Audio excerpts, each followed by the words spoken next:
We are recording. 1 + 1 don't equal 3. Good evening. Good evening. How are you? Good. We haven't recorded in a week and a half. I know. It's been 10 days. It has been 10 Because last time days. recorded was New Year's Day. Correct. Because you did not want to record last Sunday. It's true. The New Year's Day podcast brought a lot of people happiness. I got a lot of feedback Why? on my spoilers rant. Oh, Many people LOL'd, literally.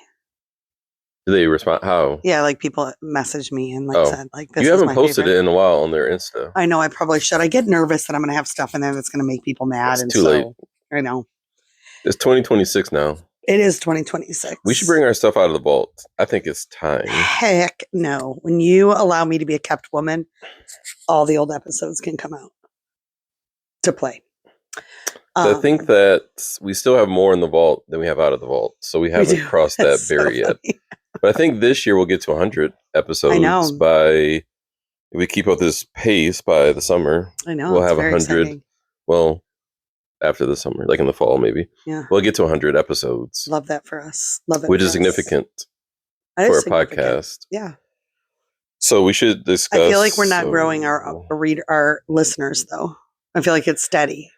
Yes, we haven't had a new follower in about 3 months. You got to do some analytics with that, bro. But that's because we don't post it. I don't post in Facebook. Well, maybe it's you don't time. post. Wow. So I think it's time you just start posting it on Instagram and stop thinking too hard about it. Okay. Just post. You need the Mary Wilkerson bump. Post it. It's great. But yeah, our listener has flatlined. Yeah, it's not great.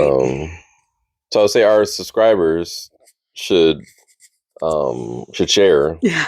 Right. As well. Chris Cowell every week. He does. He's a person who every week does. Every week. Love it. What's up? We should acknowledge death in the family. Yes, my uncle passed away this morning.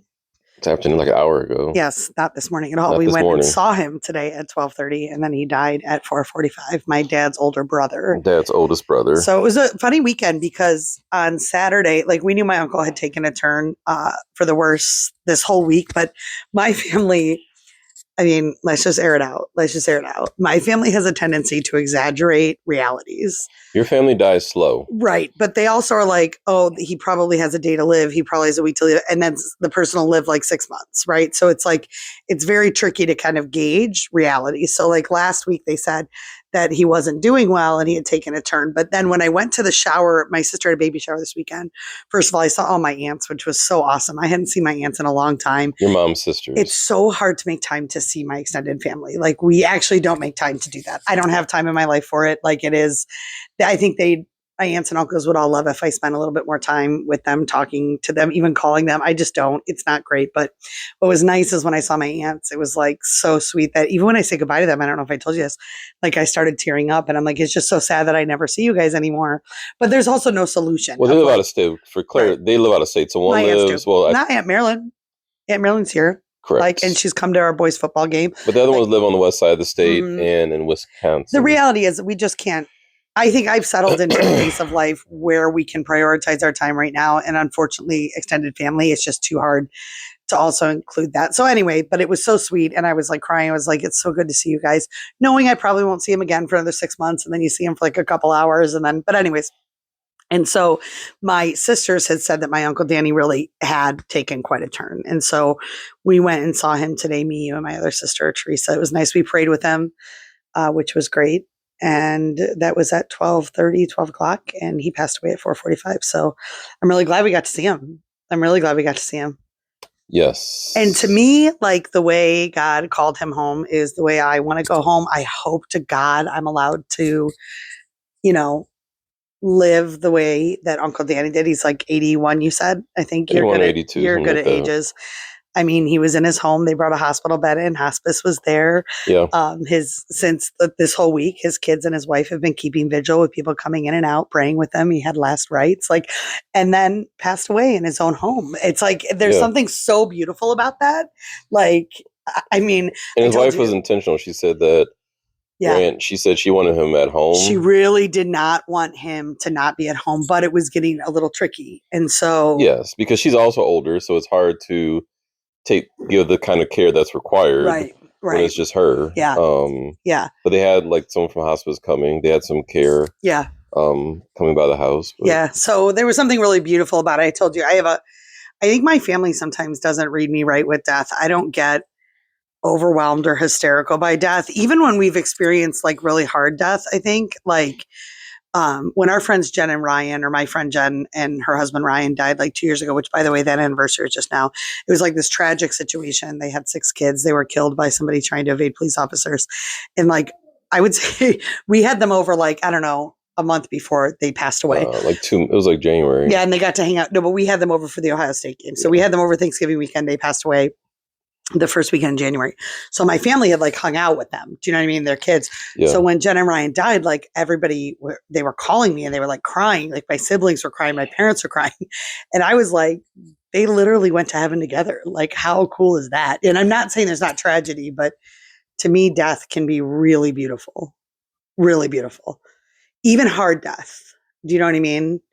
Even hard death is really beautiful. Like we're all headed there. You know what I mean? Correct. So living a life of holiness, particularly I think death, when people live a life of holiness, to me, it can sometimes be really hard, but I see such beauty in it. Yeah. I mean, I think most people we know, like it's a lot of people are dying in their 80s. Yeah. I think we all know that we're not going to be here forever. Right. So it is sad, but you're also like she said, you're in, like, it's time. Like certain people, you're like, hey, it's time. Yeah. Like it's time for him to go. Yeah. It's his time. And it's a sadness, but also you're like, like he fought the fight. You were in the race and it's time. And like when we were praying with him, we did the Divine Mercy Chaplet. Like I kept thinking about a godmother who died. How many years ago do you think Aunt Loretta died? Oh man, that was for like 7-8 years ago. Was it really that long ago? Before COVID. Holy moly. Everything that was before COVID, and that was, to be honest, like people were like, COVID was 6 years ago. Yeah, he was. So about 8 years ago. Yeah, he was really close with her, and like he's seeing his parents again. Like I'm just so confident in eternal life. I guess that's what I'm trying to say. Yeah. That's always how you think about like you. You have people waiting for you to welcome you in. Can you imagine? So and like I was really praying with that when we were praying today, especially again because faith was important to him, and that he had his soul prepared well. Like, good for him, man. Welcome home. So, so that is the hard news of today. But, And my dad, I'm sure, is going to have a really hard time. Yeah, we saw him yesterday. He was already... Yeah, it's his big brother. That is weird. Now, that could make me cry. Brother. See, I cry at the grief. And it was the same when Jen and Ryan passed away. Their kids are what would make me cry, right? Or like a mom when she loses her child. Or like, I'm my dad's big brother. You know, that's hard. And you think about how fast it's going and like... And you respected him a lot and really cared for him. And also your dad's about to be the last one. Yeah, my Aunt Claire's alive, but it's Larry. He's going to be the last one. He in effect is the last one. I mean, really in terms of like who they've grown up with the last like 30 or 40 years. So yeah, it's crazy. So that happened this weekend. We had, in addition to that, just a crud ton of basketball. Holy moly. Yeah, that is Friday, yesterday, and even today. So Friday was the freshman game. Loyola, yes. It was cute. Aaron had to sit out the first half because he was sick on Thursday. And that's how you know it's sports seasons are great because you know your kids aren't lying when they ask to stay home because it affects playtime. So like whenever Aaron says I'm sick and I want to stay home, I know that he's actually sick. Yeah. So he stayed home Thursday. So he had to sit out the first half. It was cute because a couple of the moms, but one in particular had messaged me and she's like, you know, why aren't they playing Aaron? Like people were like upset that he hadn't gotten in the game. But it was just that he was not feeling good. So he had to sit out the first half. He's great defensively. They won. It was a win. Yeah, they won. And then the varsity boys won at night, which was great. Very excited about that win. You did not want to go to a high school varsity game. Sure, we talked about the dynamics of that. No, because you drive me nuts and I don't want to go there. Oh, okay. Yeah, I mean, we can. You made me mad right before.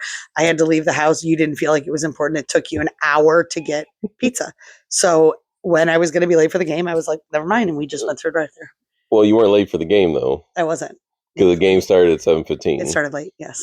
And it was a 7. It's a dumb story. But you apologized, though. You were like, hey, my bad. Yeah. Because in your mind, you set these time. You have these schedules in your mind. They do, but they're not communicated to anybody. Right. So, yes. and I'm held you were accountable. Breaking my schedule. I was breaking your schedule. You had not told me about. Also, you move like a snail at all times. It's not my fault really that they're slow. We ordered. I'm so exhausted by how slow you move in life. It's exhausting. It's like exhausting. You are the slowest mover in life. Everything you do is slow. Everything, and that is hard for me. You do nothing efficiently.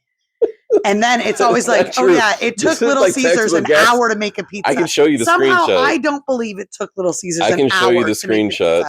I think you were probably sitting in your car playing on your phone. No, okay. I can show you exactly. So people know we have Pizza Friday. So I ordered, after the game was over, I ordered Little Caesars, and then I ended up having to wait it was just very slow that day. Yeah, normally it just took an hour for them to make one hot and ready, fam. Normally it does not take that long, but it was just sometimes you go there and it's just slow. Awesome. And the problem is that you attribute their slowness to me as if I had something to do with the fact that they were slow. I think that you play on your phone more than you acknowledge. I'm pulling it up right now so you can see the timelines. I'm excited to hear the timelines. Here, I want you to read out loud what like the timelines from the point I ordered it to it actually start making it, to show you that had nothing to do with me. So the first time, what's the first time where it says got it? 5:33. That's when I ordered it. When did it say it's ready at 6:25. So what does that mean? That you ordered it too late. You should have ordered it at 5. I feel like that's. So it went from. That's the conclusion that we're drawing. You should have ordered it ahead of time. I should have ordered it. Anyway, so that game was exciting. It was an overtime win. Yeah, you watched it in person. Yes, you watched it online. Well, you're so loud. I can actually hear you on the TV. No, you didn't tell me that. No, please. I can hear you on embarrassing. The TV. You're that loud. I can hear you on the TV. Why would you hear me? Because you're loud. That's why. I feel like other people are screaming too. But I can hear you on the TV. Oh my gosh! And I have the worst voice ever. Our son hurt my feelings. He was mad at me and he told me my voice was annoying. He what? Told me my voice was annoying. And it is. It just is. Yeah, they won. The varsity team won in overtime. Yeah, riveting. All right. Then the next day we had basketball. Malia played. CYO basketball. You were mad that the refs tried to even out the game because you wanted to like smash a team of basically little people. I mean, they were so small, that other team. So you guys were winning 8-2, which is in effect like 150-0. And you were mad that the refs helped the team out. So it was CYO. So that they could at least get 2 points. Like you're offended that it wasn't a shutout in 4th grade basketball. And what was so cute is that you tried to contact Mary Laney. You thought she was going to be on your side and be like, yeah, the ref shouldn't do that. That's not what I said. That is not what happened. I was asking a question. I wasn't saying that. So we had a CYO game. It was in the morning at St. Fabian's. It was the 4th grade girls team. Then the final score was 8-2. So we won. Malia scored 6 points, and then someone else scored 2 points. The score sounds close, but actually, like it wasn't. Like it was not a close game, but it's just that our girls just couldn't. And the refs were helping out the other team. No, so at the end of the game, the refs just kind of point out and said, we had to kind of do this different. We had to kind of we had to ref the game a little different just to kind of make sure that the other team scored, which I'm fine with. Just give us a heads up, because the challenge is during the game, some weird things happening. Like that's kind of weird. Even though some of the parents came to us after the game and said, yeah, they ref that game kind of weird. So you're like, okay. But the trick is like, if I know that ahead of time, but the point was if you're a good coach. You just didn't want them to score at all. You wanted to I don't know. That's not true. I don't mind close games. Okay. But it's just like, just let us know, hey guys, like this is getting a little blah, blah, blah. Like we're going to have to ref this a little bit tougher. Okay. Which is fine with me. Yeah. Because then I can. Is Miss Brown calling you? Yes, why? She just called me too. I'm going to tell her that we're recording a podcast. Okay. Keep going. Yeah. But anyway, our girls won again. So I think we'll as we discussed John Paul's game, the tournaments really don't mean anything. These tournaments. So we were 7th place in the tournament. So in the CYO division, like right now we're 4-0. So the girls are really good. Malia did really good. The tricky part is just we don't have a lot of practice time, so it's really just the game. So we had 9 girls. So that was the first time, like all in the while, like 2 months, we had all 9 girls. Mm-hmm. We were supposed to have 10, but one girl got she jammed her finger, so we had 9 girls. So the tricky part was also trying to get enough playing time, because with 6-minute quarters, it's tricky trying to get all the girls in the game enough playing time. But we were trying to rotate all the girls and get them experience. You did great. You did great. You got them all in. It was magical. Yeah. So we put in some effort trying to get. Yeah, so they won. Very exciting. On to whatever we play next Saturday at home. So next week will be a home game. Right, which I'm going to tell my mom about because she wants to come to a game. And then John Paul in the afternoon, got completely crushed. I almost got kicked out. Just kidding, but I was furious. So he lost. Game. So remember, John Paul won. Trouble, and I'm gonna do it. So remember, John Paul won his Christmas tournament. They did very well. Malia's team lost 2 games. It was 7th place. So John Paul won the tournament. So this is the first game post tournament, and they got crushed 26-3, and it was just it was not close at all against. We were at All Saints in Canton, your hometown. Yes.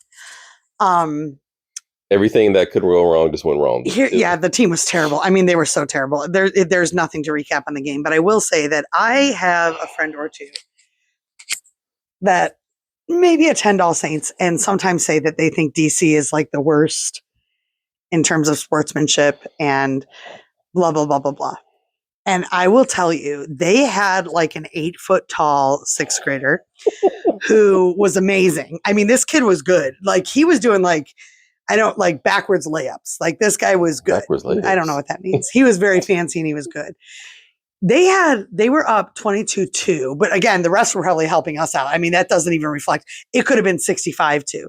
They kept their starter in the 4th quarter.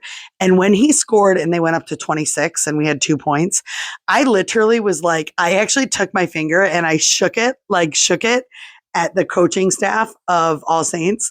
Take that kid out of the game. The kid probably had 20 points individually. We're not catching up. There's 4 minutes left in the game, maybe 3 minutes left in the game. Take him out of the game. What are you doing? I get real ticked off about stuff like that at a CYO level. Real ticked off. Yeah. Real ticked off. Especially because they had a bench full of kids that weren't playing. Yeah. Take him out of the game. Yeah, they had, and that's the tricky part with CYO. Our team, we had 10. We were supposed to have 11. One girl quit. We had 10. The John Paul's team had 12. I think that team had 13.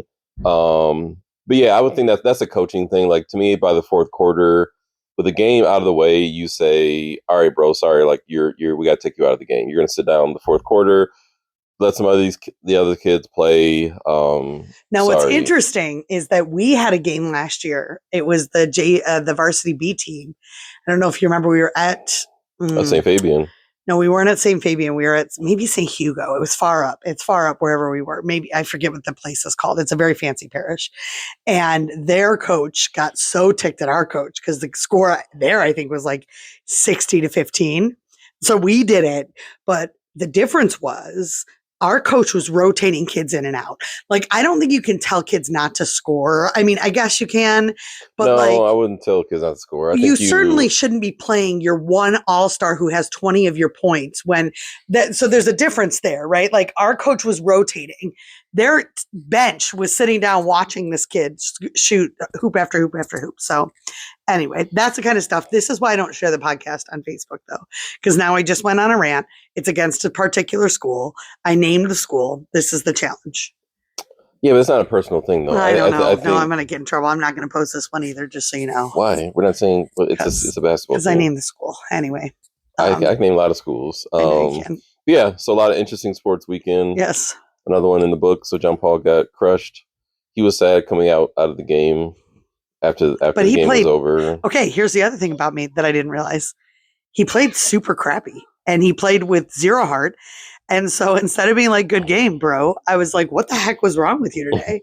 Yeah, the whole team. I don't think I think people say parents shouldn't do that. I think we're supposed to tell them great job. They were kind of playing. Okay, enough about that, right? Sorry.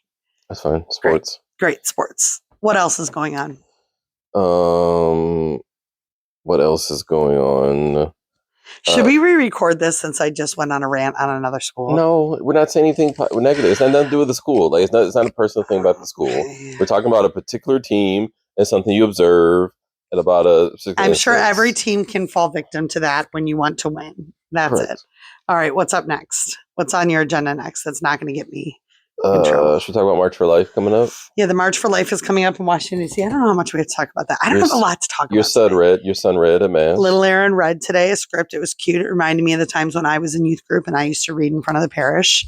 He is going to Washington, D.C. for the March for Life. Which will be his first trip, like, away from us, away with on his, a bus, like, with friends from school. Good, nice group of kids in going. a hotel room. Great campus ministers who I trust with my kid. That's why I'm doing it. Like, I trust them. Whilst we are sending our son to the March for Life, which is a 2-night trip, lots of sightseeing, March for Life, and really good. If people recall from last year, there were a lot of issues last year. Oh, it was the worst. That's why I'm not a campus minister anymore. There was the DC flu that happened. Yeah, that's when I came out. I keep joking. But you quit on me and I had to go to all Joey's performances because you were sick. That is when I came home and I told you I'm not doing this anymore. I was like, if there isn't a teaching job. You had some bus. There were some bus issues. The whole thing was awful. That's when I came home and said, if there is not a teaching job, I'm leaving DC. So, and I knew it. I was done. The March for Life was the nail in my campus ministry coffin. However, what's exciting is that they get to go for 2 nights. They get to do a lot of sightseeing. They'll be able to stand up for life. They do it like a pilgrimage. So they'll end up praying the whole 15-decade rosary. It's 20 decades, but they'll do that there and back. They'll go to mass every day. The priests are going. Like, I can't wait for them. I'm so excited. Meanwhile, in 6th grade, their 6th grade camp that John Paul is not going to, and he is very sad. We've been consistent about that. We have been consistent about that. Little Aaron, I don't think they offered 6th grade camp for little Aaron, though. No, it started with Joey, remember? Yeah, so Joey was not able to go. They brought it back. And I mean, it's as simple as I don't let my kids do sleepovers. I'm not letting my 6th grader go 3 nights. And there's no purpose, but it's like a science camp. It's a science camp. There's a purpose. To me, it's just exposure to people for entirely too long. And we're not the only one. There's multiple families. I feel like John Paul's class, it's very few not going. Joey's class had a ton of people. Like, parents are reaching out to me saying, I'm not letting my kid go. I'm not letting John Paul's class. That's not the vibe. It's like everybody.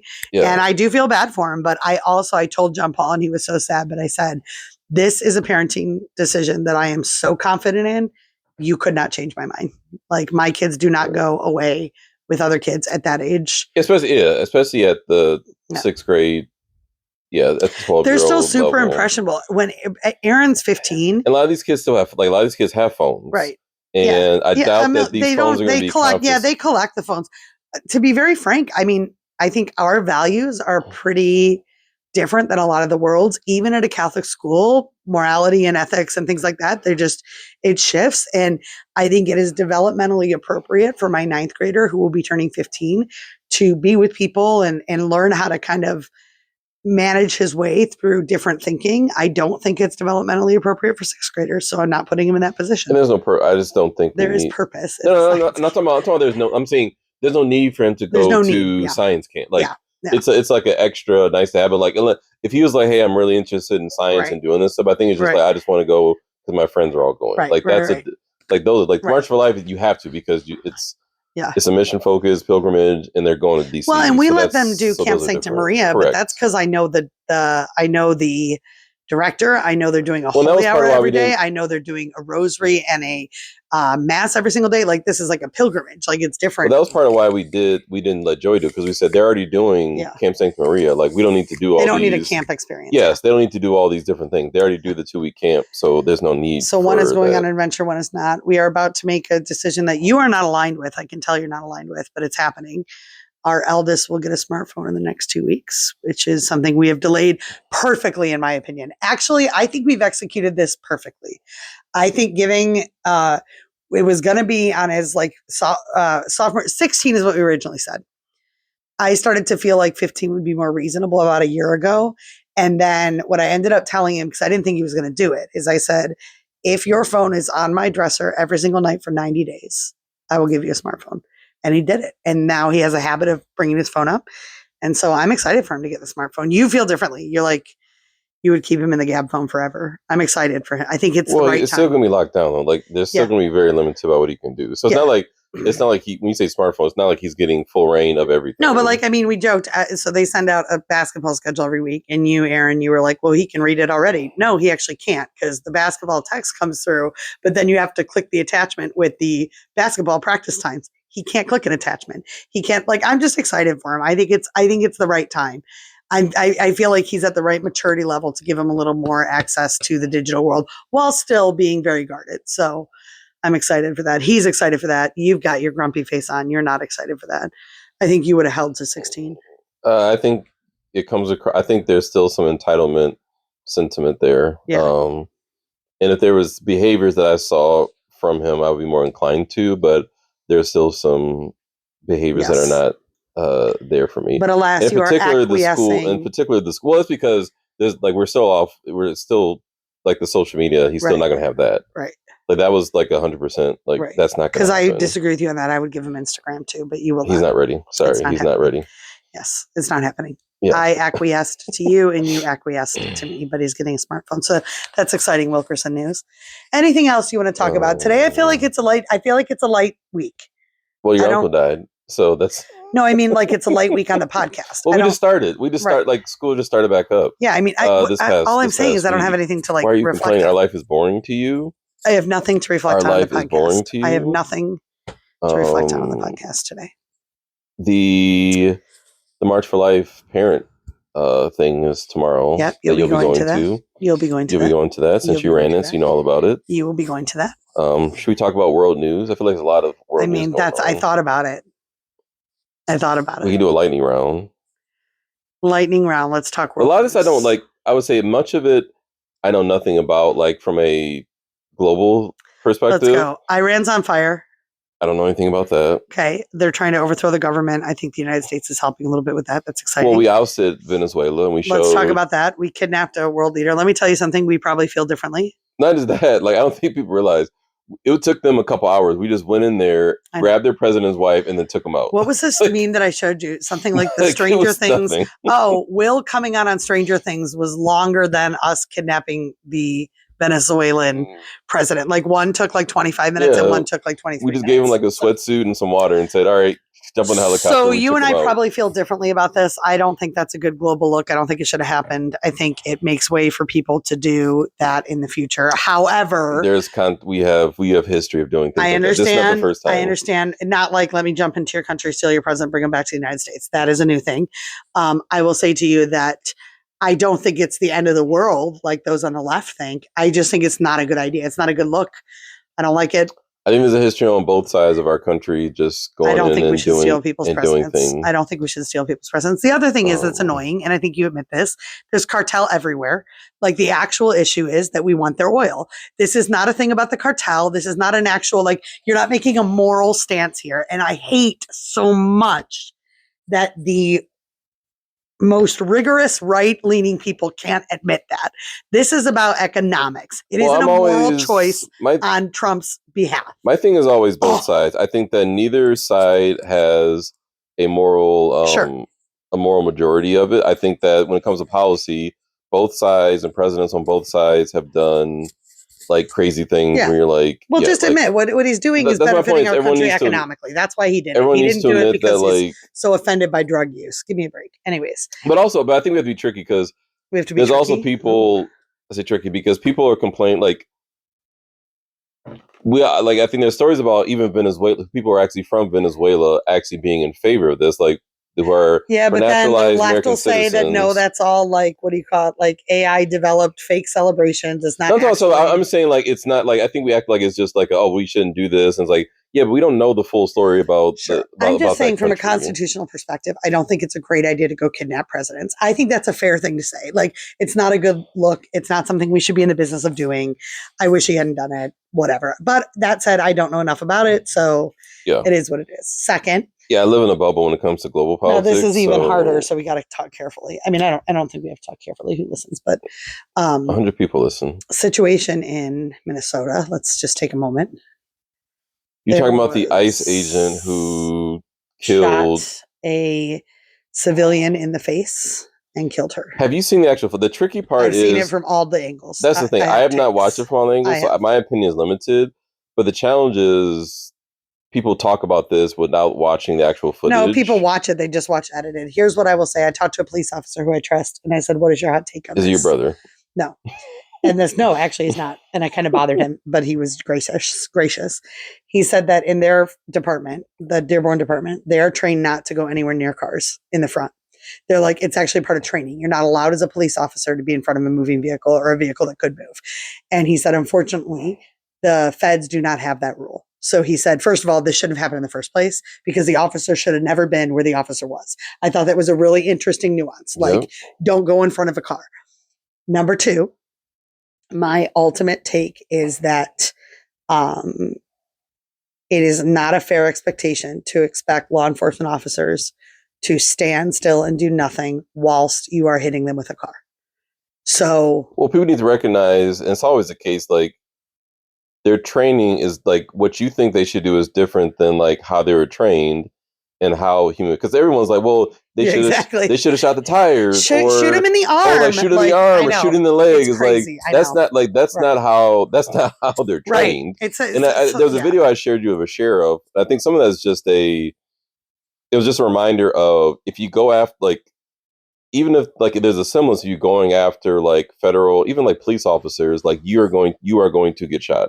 Yeah. Like if you don't comply and you are seen as going after someone with a deadly weapon, so a car, a vehicle is a deadly weapon. And they have like they're trained to use deadly force back against you. So that is one of those things I think a lot of us forget because we think about like with the cameras and all that, but I think it's just a reminder. And I think it's the challenge that people just can't acknowledge of saying there's a possibility that the person was afraid for their life and they went to their training, which is I mean, right. And the other piece is like these are trained agitators, as we know. I mean, I know some of them in real life, by the way. These are people that like went to Mercy High School and I was a campus minister there. These people take trainings of how to make life difficult for law enforcement officers on purpose. So they are purposely trying to create drama. And then when drama occurs, it escalates. What I will say, given all of that, it's an absolute tragedy. Like the whole thing is it's disgusting. It's an absolute tragedy. I think rhetoric on all sides could be toned down and these things don't happen. Well, I think no one deserves to die. I think no 100%. One like it's a loss of life is tragic regardless I who would it guess is. The law enforcement officer who ended up shooting her probably feels like it's a tragedy, probably would say that they would do it a million times different if they could. Yeah. So it's an absolute tragedy. I do think most people, maybe not. I don't know. I was going to say most people are able to think rationally about this. I don't think so. But remember the mayor, though. Like, the mayor came in and started making like the governor. The mayor came in and started talking stuff about like, they need to get out of our city and things like that. So like it's. So I will tell you, there's a bunch of people from big time influencers all the way down to people that I've known at one point in my life that I've just unfollowed this week. This is my new thing. Like, I don't need to see any of your social media stuff. And if you are posting anything that is anti-law enforcement officer at this point, I just delete you. Like, I just delete you or unfollow you so you don't have to be a part of my life. It's one of my favorite things to do. Like, and there's these two little influencers. They have like 2 million followers. They're from Minnesota. It's a married couple. They have 4 kids. People would know them.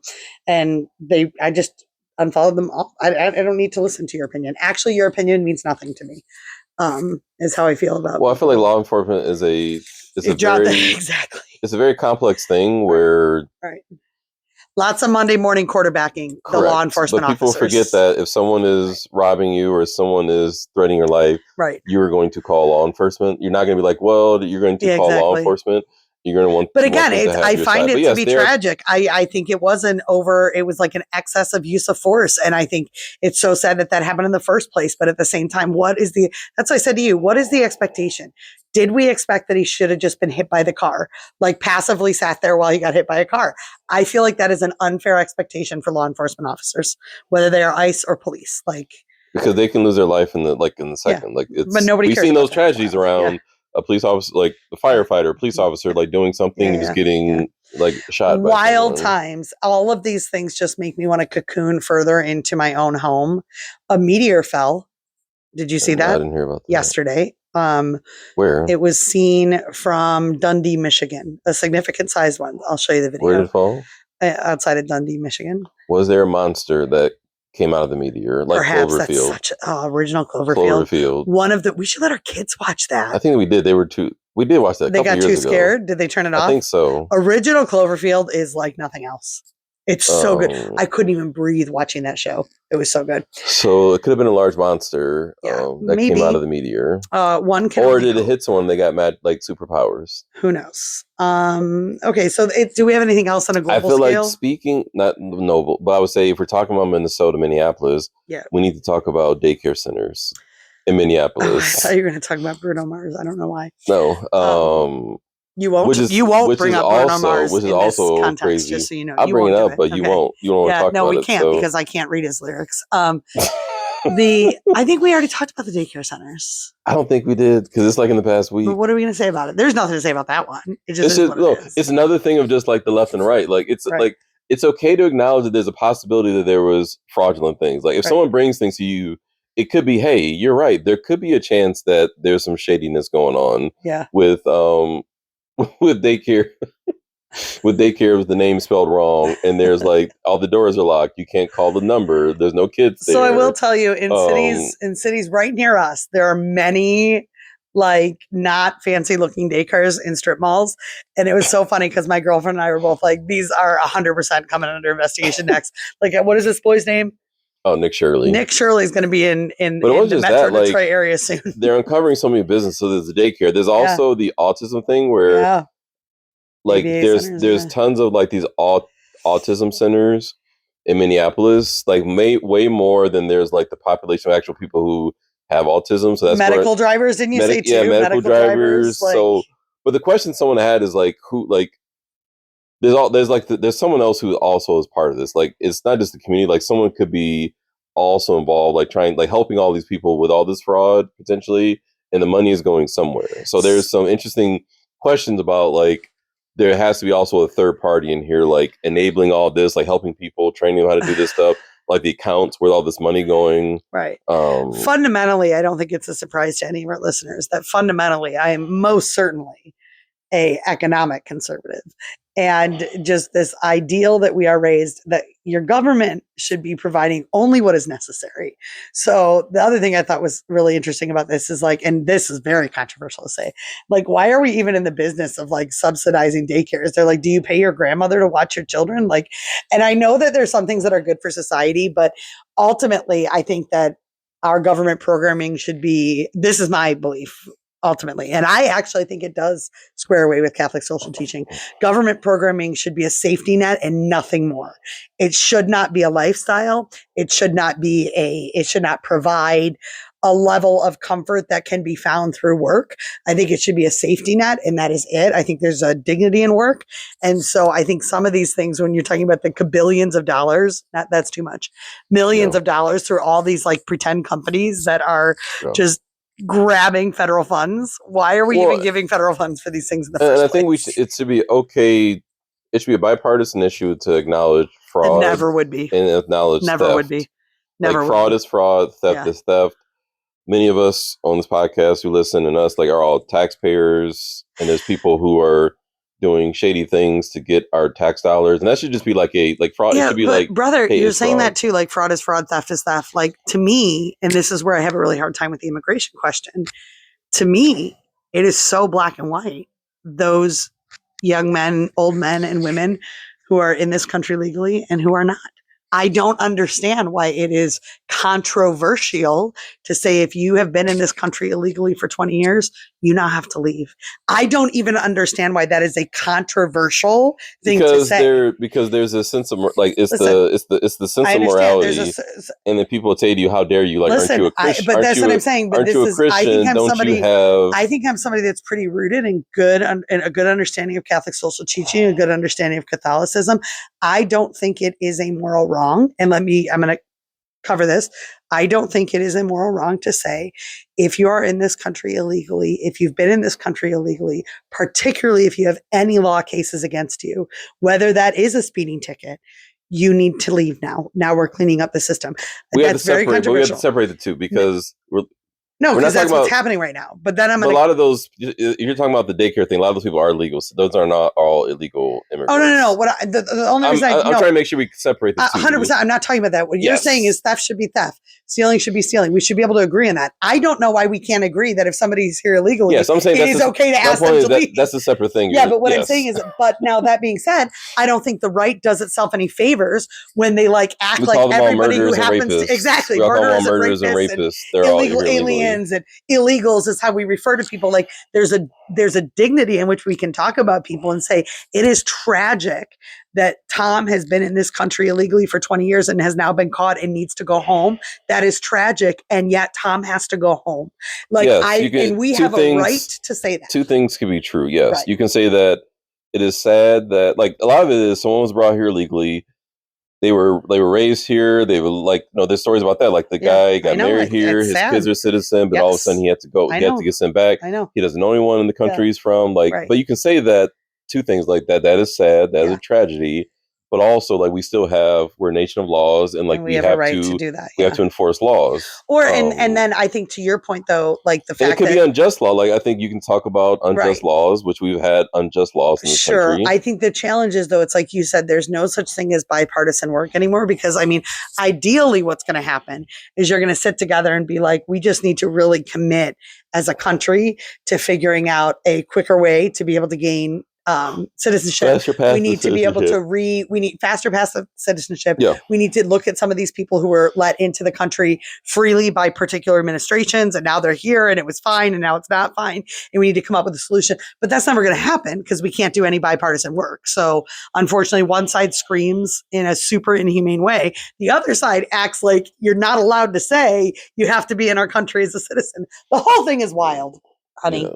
Wild. That's why I love my little house on Tulipwood. Well, it's seen as uncharitable. You're not being charitable. You're not being Christian. But that, I think people overplay that hand as he also said, give to Caesar what is his, gives to God what is God. Church, it's one of those things. The church says that the countries have a right to protect their borders.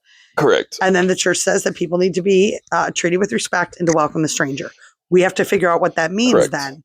So you can have laws, but also treat those people with respect, justly, and not assume that they're all criminals. Right. And all the rhetoric that's associated, which I hate and I distance myself from.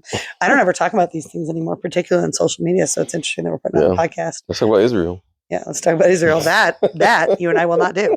I will tell you that you were written a poem this week from our friend Gina, who you deeply offended, and I'm deeply offended for her. I saw her yesterday, though, at the game. And you have replaced Chris Gowell with her as number 2. I said that she's put in some reps. Right, she has put in some reps. I can't believe I never, for the record, demoted Gina to move up a spot. Our podcast.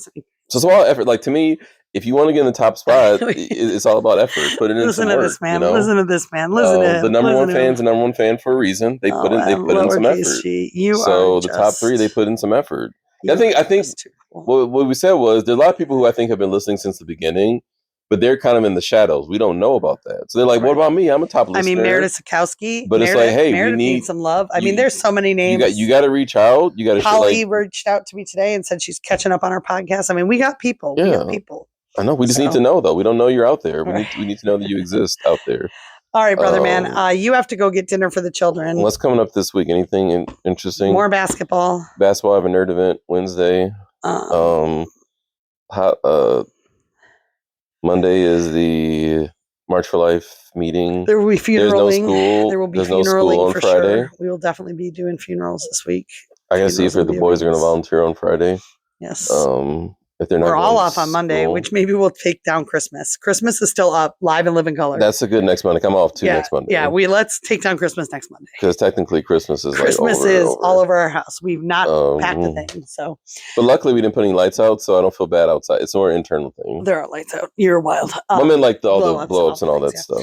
I need to let this podcast go. I'm done for today. I'm like a child. I'm like a petulant child who's now done recording. We're at a normal time. All right. TTYL. Have a great week. All right. Till next week. Goodbye.